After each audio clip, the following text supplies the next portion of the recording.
ఇప్పుడు మనము తెలంగాణ రాష్ట్రంలో మన మానవ వనరుల యొక్క లబ్ధి ఎలా ఉన్నదనేది మనం కొంత డీటెయిల్గా చెప్పుకుంటాము. సో ఫస్ట్ ఏంటంటే మనకు తెలుసు ఆర్థిక వ్యవస్థలో మానవ వనరుల యొక్క పాత్ర గురించి మనం ఆల్రెడీ క్లుప్తంగా చెప్పుకోవడం జరిగింది. సో తెలంగాణ ఆర్థిక వ్యవస్థకు వచ్చే వరకు మనము ఇదివరకు ఆల్రెడీ చెప్పడం జరిగింది. ఏమని చెప్పుకున్నాము మనము? వివిధ రంగాలలో వివిధ రంగాలలో ఆర్థిక వృద్ధి రేటు ఎలా ఉన్నది, అవి మన రాష్ట్ర జిఎస్డిపికి ఎంత కాంట్రిబ్యూట్ చేస్తుంది అనేది మనము ఇదివరకు చెప్పుకోవడం జరిగింది. సో ఈ కాంట్రిబ్యూషన్లో భాగంగా సో ఏ కాంట్రిబ్యూషన్ చేస్తుంటే ఏ రంగాలు చేస్తున్నాయంటే ఆ రంగాలలో ఈ యొక్క మానవ వనరులు ఏ విధంగా ఉన్నాయి, వాళ్ళు ఏ విధంగా పనిచేస్తున్నారు అనేది చెప్పుకోవడము ఇప్పుడు ఆవశ్యకత ఉంది. సో కాబట్టి ఏంటంటే మనము దాని గురించి ప్రాముఖ్యత గురించి మనం చెప్పుకోవాలనుకున్నప్పుడు సో తెలంగాణ రాష్ట్రంలో జనాభాకు సంబంధించిన లక్షణాలు ఎలా ఉన్నాయి, దాన్ని డెమోగ్రఫీ అని కూడా అంటారు, డెమోగ్రఫిక్ ఫీచర్స్ అనేది. తర్వాత ఈ రాష్ట్రంలో జనాభా సంఖ్యతో పాటు సో జనాభా నాణ్యత అంటే ఈ యొక్క హ్యూమన్ రిసోర్స్ లేకపోతే హ్యూమన్ క్యాపిటల్ అనేది ఏదైతే అన్నామో అది ఎలా ఉన్నదనేది మనము చెప్పుకుంటాము. సో ఫస్ట్ ఇప్పుడు ఏంటంటే ఈ యొక్క జనాభా పరమైన కొన్ని లక్షణాలు.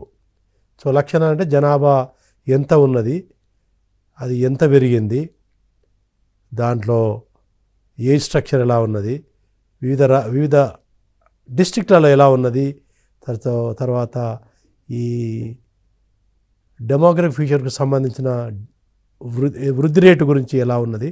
సో వృద్ధి రేటుకు దోహదపడే జనాభా ఇది బర్త్ రేటు, తర్వాత మరణాల రేటు, శిశు మరణాల రేటు, తర్వాత డెన్సిటీ ఆఫ్ పాపులేషను, తర్వాత male female gender ratio, sex ratio ఎలా ఉన్నాయి, వీటి గురించి మనము ఇప్పుడు చెప్పుకుందాం. ఇక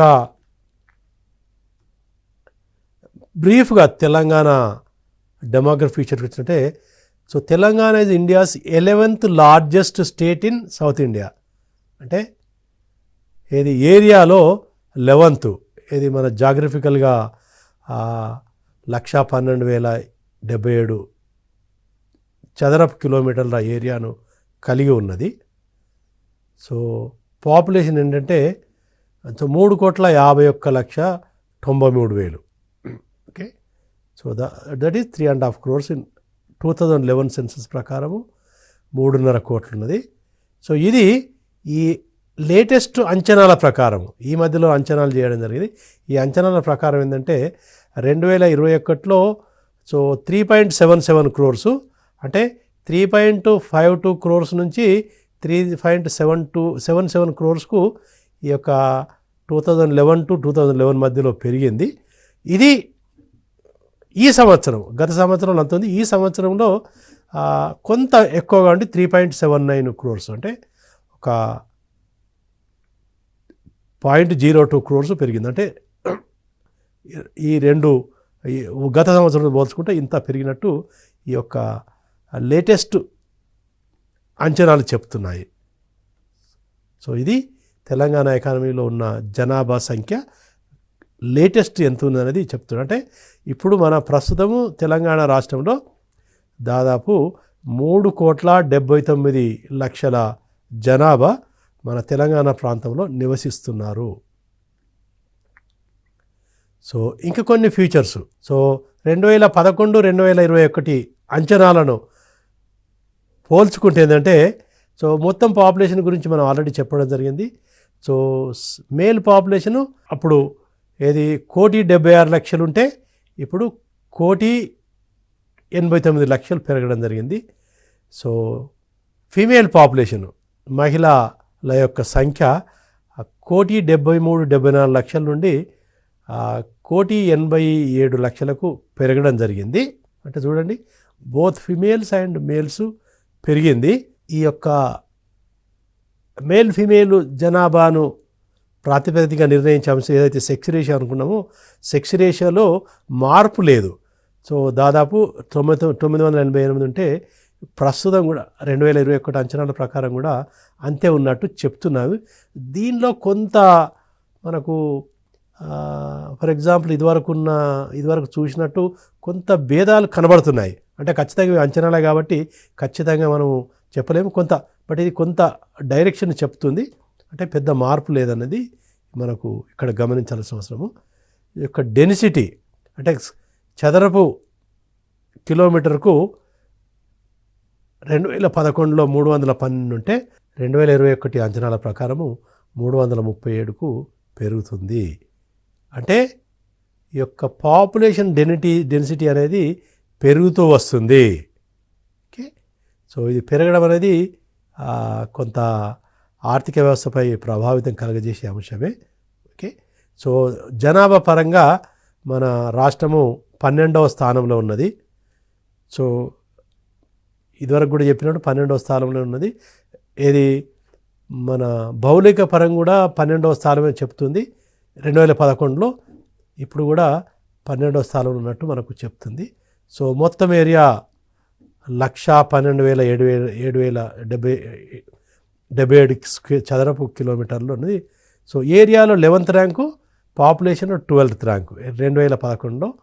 దాదాపు అదే ర్యాంక్ కూడా 2021లో ఉన్నదని మనము భావించవచ్చు. పెద్ద గణనీయమైన మార్పులు అయితే జరిగినట్లేదు ఈ ర్యాంక్ పొజిషన్లలో. ఓకే, సో ఈ యొక్క అక్షరాస్యత శాతము ఇది తర్వాత మనం డీటెయిల్గా చెప్పుకుంటాం. ఎందుకంటే ఈ యొక్క మానవ వనరులను నిర్ణయించే అంశాలలో ఈ యొక్క అక్షరాస్యత కూడా చాలా ప్రాముఖ్యత వహిస్తుంది.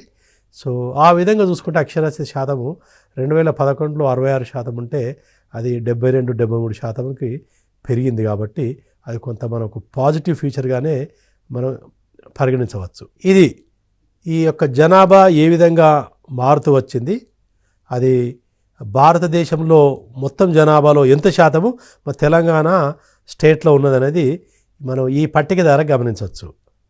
సో ఇది చూడండి 1961 నుండి 61 ఏంటంటే మనకు దాదాపు తెలంగాణ రాష్ట్రము ఏర్పడిన తొలి దశలో. ఓకే, తర్వాత 2021 అంటే తెలంగాణ రాష్ట్రం ఏర్పడిన తర్వాత దాదాపు అర్ధ శతాబ్దం తర్వాత, అంటే హాఫ్ డికేడ్ తర్వాత 5-6 సంవత్సరాల తర్వాత ఎలా ఉన్నదని ఇక్కడ మనకు చెప్పుకుంటుంది. సో ఇక్కడ మనం గమనించాల్సిన అవసరం ఏంటంటే 1961 నుండి 1991 వరకు జనాభా ఎక్కువ పెరుగుతుంది. అంటే పెరగడం అంటే ప్రతి సంవత్సరం ప్రతి ఈ దశాబ్దంలో కూడా పెరుగుతూ వచ్చింది. ఓకే, 127 కోట్ల నుండి 127 లక్షల నుండి 350 లక్షలు, తర్వాత లాస్ట్ ఇయర్ 377 లక్షలు, అంటే 3.77 crores పెరగడం జరిగింది. బట్ ఈ మధ్య దశాబ్దంలో మార్పును మనకి గమనిస్తే బహుశా తర్వాత చెప్పుకునే అవకాశం ఉండొచ్చు. సో దీనిలో గమనిస్తుందంటే మనం ఏదైతే 71-61 మధ్యలో భేదం ఏదైతే ఉందో అది 2011-2021 మధ్యలో భేదానికంటే కొంత ఎక్కువ ఉన్నట్టు కనబడుతుంది. దాదాపు కొంత అంటే అబ్సల్యూట్ నెంబర్లో కొంత పెరుగుతున్నట్టు కనబడ్డది, అంటే అబ్సల్యూట్ నెంబర్ కొంత తగ్గుతున్నట్టు కనబడ్డది. ఓకే, ఇది కొంత ఆలోచించాల్సిన విషయమే. ఎందుకంటే ఇది అబ్సల్యూట్ నెంబర్ ఆఫ్ అంటే 1961 నుండి 2021 వరకు ఈ జనాభా పెరుగుతున్నది.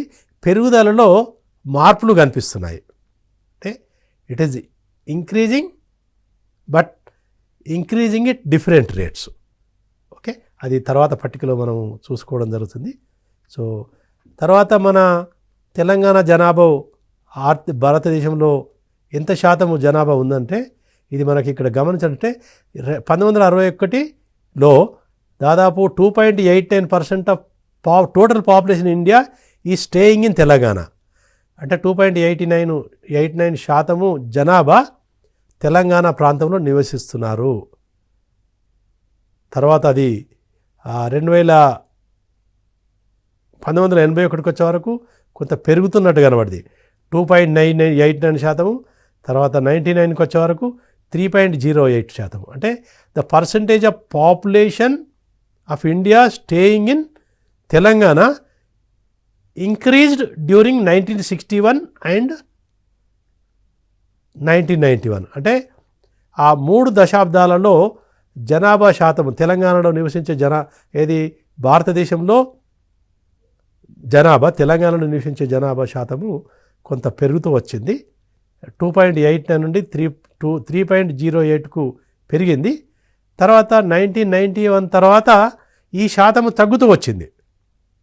ఓకే, అంటే 3.08 నుండి 2001కి వచ్చే వరకు 3.01కు తగ్గింది.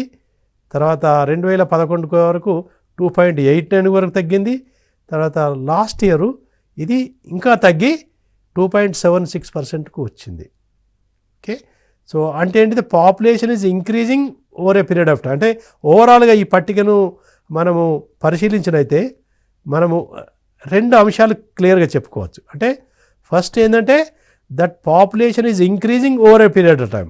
అంటే ఈ 5-6 దశాబ్దాలలో తెలంగాణలో జనాభా పెరుగుతూ వచ్చింది. కానీ దేశంలోని జనాభా శాతం ఏదైతే జనాభా శాతం తెలంగాణలో ఆ శాతం తగ్గుతూ వచ్చింది. సో దీన్ని బట్టి మనం ఏం అనుసరణ చేయాలంటే, ఒకటి మన తెలంగాణలో యొక్క బర్త్ రేటులో తగ్గుదల కనిపించవచ్చు, అంతే కదా, తెలంగాణ తగ్గించవచ్చు. తర్వాత తెలంగాణతో పోల్చుకుంటే వేరే రాష్ట్రాలలో జనాభా రేట్ ఎక్కువ ఉండొచ్చు. ఫర్ ఎగ్జాంపుల్ బీహారు తర్వాత ఉత్తరప్రదేశ్ ఏవైతే రాష్ట్రాల్లో వాటిలలో జనాభా పెరుగుదల రేటు ఎక్కువగా ఉంది. మోర్ దాన్ 2 డిజిట్, ఏది డబుల్ డిజిట్లో ఉంది. ఆ రాష్ట్రాలు 5-6 రాష్ట్రాలు అయితే మనం చెప్పుకున్నాం ఇంతవరకు. ఆ రాష్ట్రాలలో జనాభా పెరుగుదల రేటు 2 డిజిట్లో ఉంది. తెలంగాణలో జనాభా వృద్ధి రేటు సింగిల్ డిజిట్లో ఉన్నట్టు. సో కాబట్టి ఆ రాష్ట్రంలో పెరుగుదల రేటు ఎక్కువడం వలన జనాభా శాతానికి వచ్చే వరకు తెలంగాణలో నివసించే జనాభా శాతము తగ్గుతుంది. సో తగ్గడానికి కారణం ఏంటంటే తెలంగాణ రాష్ట్రంలో ఈ యొక్క డెత్ రేటు పెరుగుదల ఒక కారణము.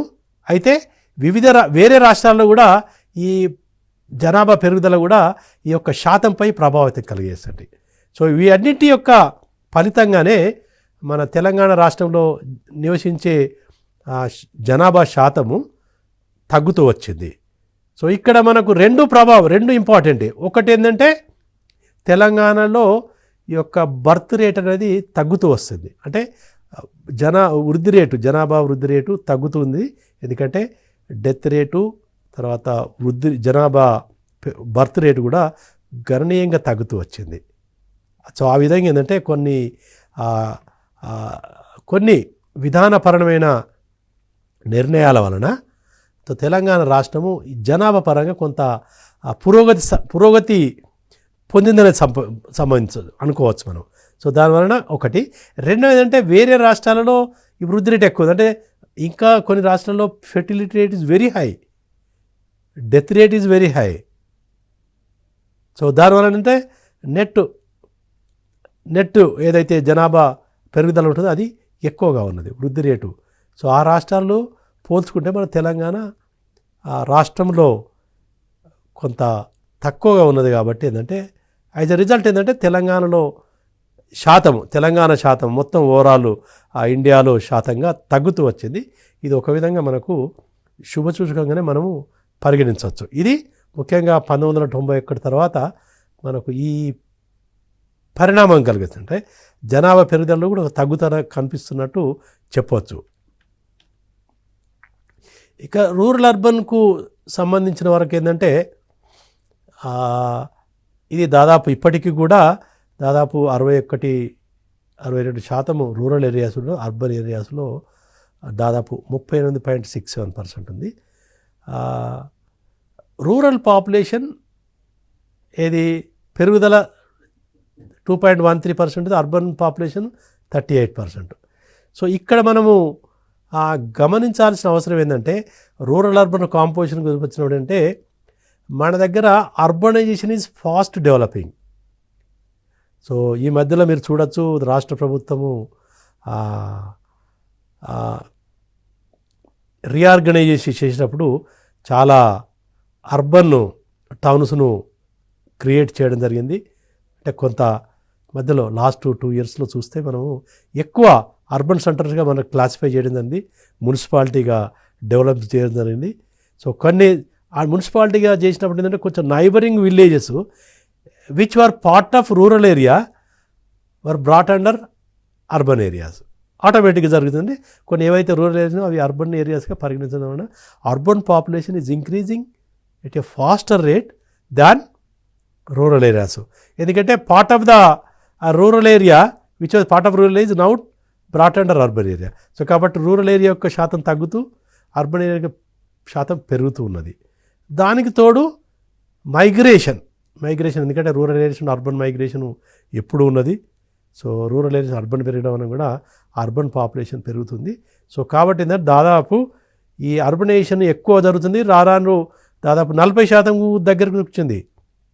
ఇది చాలా ఇంపార్టెంట్ ఇష్యూ. ఏంటంటే అర్బనైజేషన్ ఈ Telangana state is one of the fast growing urbanised state. So కాబట్టి అంటే ఇది పెరుగుతూ వచ్చిందని కూడా ఏం జరుగుతుంది, 40% అంటే తక్కువ కదా. ఒకప్పుడు 20% ఉన్న అర్బన్ పాపులేషన్ ఇప్పుడు దాదాపు 40% వచ్చింది. 40% రావడం వలన ఎటువంటి లాభాలు ఉంటాయి, ఎటువంటి నష్టాలు ఉంటాయి. లాభాలు ఉంటాయి, నష్టాలు కూడా ఉంటాయి. సో అవి ఏ విధంగా మన తెలంగాణ ఆర్థిక వ్యవస్థపై ప్రభావం చేస్తున్నది కూడా మనం ఇక్కడ గమనించాల్సిన అవసరము. దాని గురించి మనము డెమోగ్రఫిక్ డివిడెండ్కు సంబంధించిన అంశాలప్పుడు కొంత చెప్పుకుందాము తర్వాత. ఇక్కడ చూడండి పాపులేషన్. ఇక్కడ నెక్స్ట్ ఏంటంటే ఈ యొక్క పాపులేషన్ గ్రోత్ ఎలా మారుతూ వచ్చింది నేను ఆల్రెడీ చెప్పడం జరిగింది. సో ఒకటి ఏంటంటే Telangana population growth in the last 1961 నుంచి 1, 2, 3, 4, 5, 6 దశాబ్దాలలో చూసుకుంటే ఏంటంటే ఈ మొదట్లో కొత్త తెలంగాణలో పాపులేషన్ గ్రోత్ రేట్ పెరుగుతూ వచ్చింది. సో 91 వరకు నేను ఆల్రెడీ చెప్పాను కదా. సో దాదాపు 91 వరకు వృద్ధి రేటు అంటే percentage of population growth is more during 1961 and 1991. So first డికేడ్లో 61-71 ఫస్ట్ డికేడ్ ఆఫ్ ఫార్మేషన్లో దాదాపు 24.6% ఉంటే అది పెరుగుతూ ఈ రిఫార్మ్స్ పీరియడ్ వరకు 29%, దాదాపు 30% ఉండే. తర్వాత ఈ యొక్క 91 పీరియడ్ ఇవి ఆల్సో ఎకనామిక్ రిఫార్మ్స్ పీరియడ్ తర్వాత ఈ వృద్ధి రేటు తగ్గడం జరిగింది. అది 18.8%గా అంటే 29.3 నుంచి 18.8%.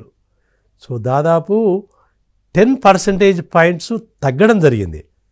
There is a 10 percentage points decline in population during 1991 and 2001. అది చాలా ముఖ్యమైన అంశం మనం ఇక్కడ పరిగణించాల్సిన అవసరం ఉంటుంది. సో తర్వాత ఫర్దర్గా 2001 నుంచి 2011 మధ్యలో కూడా 18.8 నుంచి 13.6%గా తగ్గడం జరిగింది. అంటే దాదాపు మనకు 5-6% జనాభా వృద్ధి రేటు తగ్గడం జరిగింది. వృద్ధి రేటు పాజిటివ్ ఉన్నది, వృద్ధి రేటు తగ్గడం జరిగింది. ఇక 2011-2021 మధ్యలో ఇది కొంత ఈ గణాంకాలు ఒక్కొక్క దగ్గర 7.6, 8.5 అని ఒక దగ్గర అన్నారు. But it is less than 10%. That much. ఒకటి ఏంటంటే 10% తక్కువగా ఉన్నది, అంటే తగ్గింది. ఇది ఒక దగ్గర 7.6 అని, ఒక దగ్గర 8.5 అనేది సూచించడం జరిగింది. అది డిపెండ్స్ అపాన్ ఇది మెథడాలజీ, డాటా సోర్స్ని బట్టి ఇది. బట్ లెస్ దాన్ 10% తగ్గడం జరిగింది. సో ఇది అంటే ఆల్మోస్ట్ సింగిల్ డిజిట్కి వచ్చింది.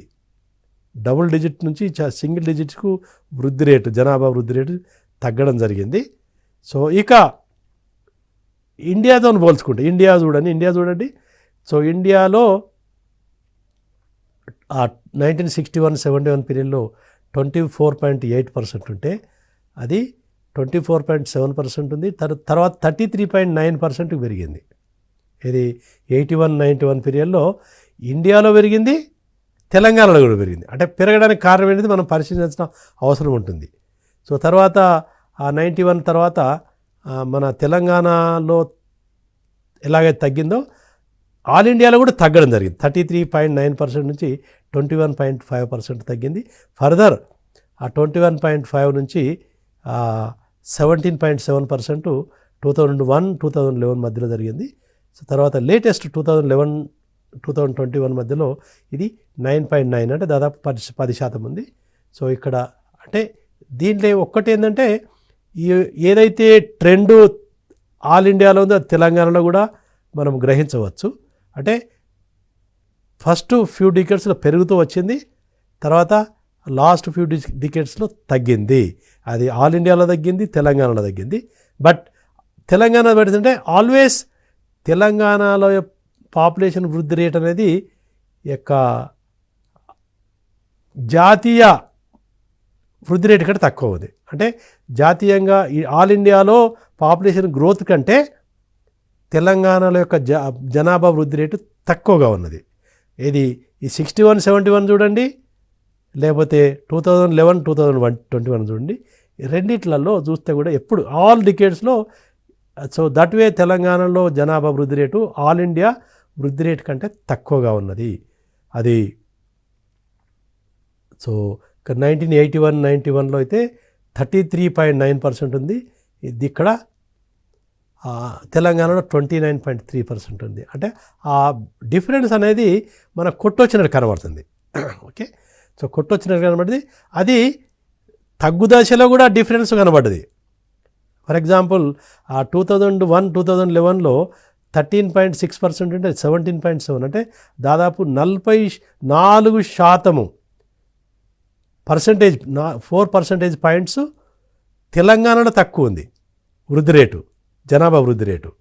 దాంతో పోల్చుకుంటే ఈవెన్ లేటెస్ట్ 2001-2011-2021లో కూడా ఆ 9.9-10% దాకా ఉంటే ఇక్కడ 6%, 2-3%.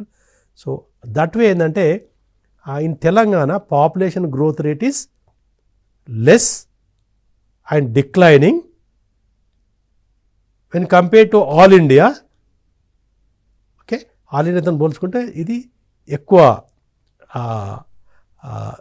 తగ్గడం జరిగింది. Okay, so that way Telangana is in a better position. So all ఇండియాలో ఎక్కువ ఉండడానికి కారణం ఏంటంటే వృద్ధి రేటు మనం ఆల్రెడీ చెప్పుకున్నాము, ఇంతవరకు చెప్పుకున్నాము. కొన్ని రాష్ట్రాలలో వృద్ధి రేటు చాలా ఎక్కువగా ఉన్నది. సో వృద్ధి రేటు ఎక్కువ ఉంటుంది, సగటున ఆల్ ఇండియా యావరేజ్పై ప్రభావం కలిగిస్తుంది కాబట్టి అది ఎక్కువగా ఉన్నది. That is a so all ఇండియాలో ఇంకా still there are some states where the population growth rate is very high. And that way Telangana is much better position from the population point of view and also human resource point of view. ఎందుకంటే human రిసోర్సెస్లో నిర్ణయించే అంశాలలో population growth rate ఒకటి కాబట్టి ఇది ఒకటి మనం భావించవచ్చు. ఇక మనము మిగతా సూచికలు ఏదైతే డెమోగ్రఫిక్ స్ట్రక్చర్లో మనము చూడాల్సిన అవసరం ఏంటంటే ఒక వృద్ధి రేటుతో పాటు మనము జెండర్ ప్యారిటీ ఎలా ఉన్నది అంటే దీన్ని సెక్స్ రేషియోగా నిర్ణయించడం జరుగుతుంది. సెక్స్ రేషియో అనేది ఎలా ఉన్నది అనేది ఇది మనము ఈ పట్టికలో మనము డీటెయిల్గా ఏం జరుగుతుంది దాదాపు ఒకటి ఇక్కడ గమనించాల్సిన అవసరం ఏంటంటే ఈ 1961 నుండి 2021 వరకు ఈ యొక్క తెలంగాణలో జెండర్ సెక్స్ రేషియో ఎలా ఉన్నది అనేది చెప్పుకున్నప్పుడు ఇది 1961లో 975 ఉంటే 71కి వచ్చే వరకు 969 తగ్గింది. తర్వాత 971కి కొంత పెరిగినట్టు సూచించింది. తర్వాత 967, 71, 988, 88కి అంటే కొంత ఈ దశాబ్దాలు చూసుకున్నప్పుడు కొంత జెండర్ అంటే సెక్స్ రేషియోలో కొంత పెరుగుదల వచ్చింది. అంటే 1975 నుండి 988కి కొంత పెరిగింది. అక్కడక్కడ మధ్యలో కొంత తగ్గినట్టు చూపించినా కానీ కొంత పెరిగింది. కాబట్టి మనకు ఇది కొంత విధంగా శుభసూచకంగా మనం కనుకుంటే జెండర్ రేషియో అనేది ఇది ఒక 1000 మంది పురుషులకు ఎంతమంది మహిళలు ఉన్నారనేది ఈ యొక్క జెండర్ సెక్స్ రేషియో చెప్తుంది. ఆ విధంగా చూసుకుంటే ఇప్పుడు దాదాపు 1000 మంది పురుషులకు 988 మహిళలు ఉన్నారనేది మనము చెప్పుకోవచ్చు. బట్ ఐడియల్ చూసుకుంటే ఎంతమంది ఉండాలి?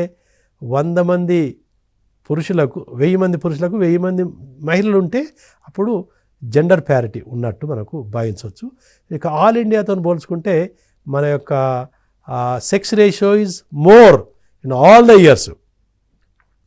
సో జెండర్లో చాలా చూడండి భేదం చాలా ఎక్కువగా ఉన్నది. సో 975 ఎక్కడ 947 దాదాపు 31 మహిళలు ఎక్కువగా ఉన్నారు. సగటున 31 మంది మహిళలు 1000 మందికి తెలంగాణలో ఎక్కువ ఉన్నది. ఇది 1961లో కూడా. ఇప్పుడు ప్రస్తుతం చూసుకున్నప్పుడు కూడా ఈ భేదము కంటిన్యూ అవుతుంది. అంటే తెలంగాణలో ఆ విధంగా చూసుకుంటే gender ratio is improving, but still less, but better అంటే డైరెక్షన్లో పెడుతుంది. ఎందుకంటే దీనికి ఆల్ ఇండియాలో కొన్ని రాష్ట్రాలలో ఈ యొక్క మహిళల బాలికల ఉంటుంది కదా, ఫిమేల్ జననాల రేటు, బాలికల జననాల రేటు, బాలుర జననాల రేటు పై ప్రభావం కలిగిందంటే నాదా ఏంటంటే మన యొక్క సెంటిమెంటల్ సోషల్ కస్టమ్స్ టాబ్యూస్ వలన ఏంటంటే కొన్ని వర్గాలు, కొన్ని కుటుంబాలు, కొన్ని దాని ఏంటంటే వాళ్ళు దే ప్రిఫర్ మేల్స్ అంటే బాయ్స్ను ప్రిఫర్ చేస్తారు. సో ఫీమేల్స్ అనేవారు మన ఫీమేల్ గర్ల్స్ అనేవారు కొంత డిస్క్రిమినేట్ చేయడం వలన కొంత వివక్ష చూపడం జరుగుతుంది. వివక్ష వలన ఏంటంటే మహిళలను వృద్ధి రేటుపై ప్రభావం కలిగిస్తుంది. సో అందుకే ఏంటంటే అటు తెలంగాణ రాష్ట్రంలో కానీ మొత్తము భారతదేశంలో కానీ ఇది నిష్పత్తి కొంత తక్కువ ఉండడానికి కూడా ఈ యొక్క మహిళలపై వివక్ష, శిశు జననాలపై వివక్ష ఉండడం కూడా ఒక విధంగా పరిగణిస్తుంది. బట్ రాను ఈ వివక్ష కొంత తగ్గడం వలన కొంత నిష్పత్తి ఏంటంటే సమానంగా రావడానికి ఆస్కారం ఉంటుంది.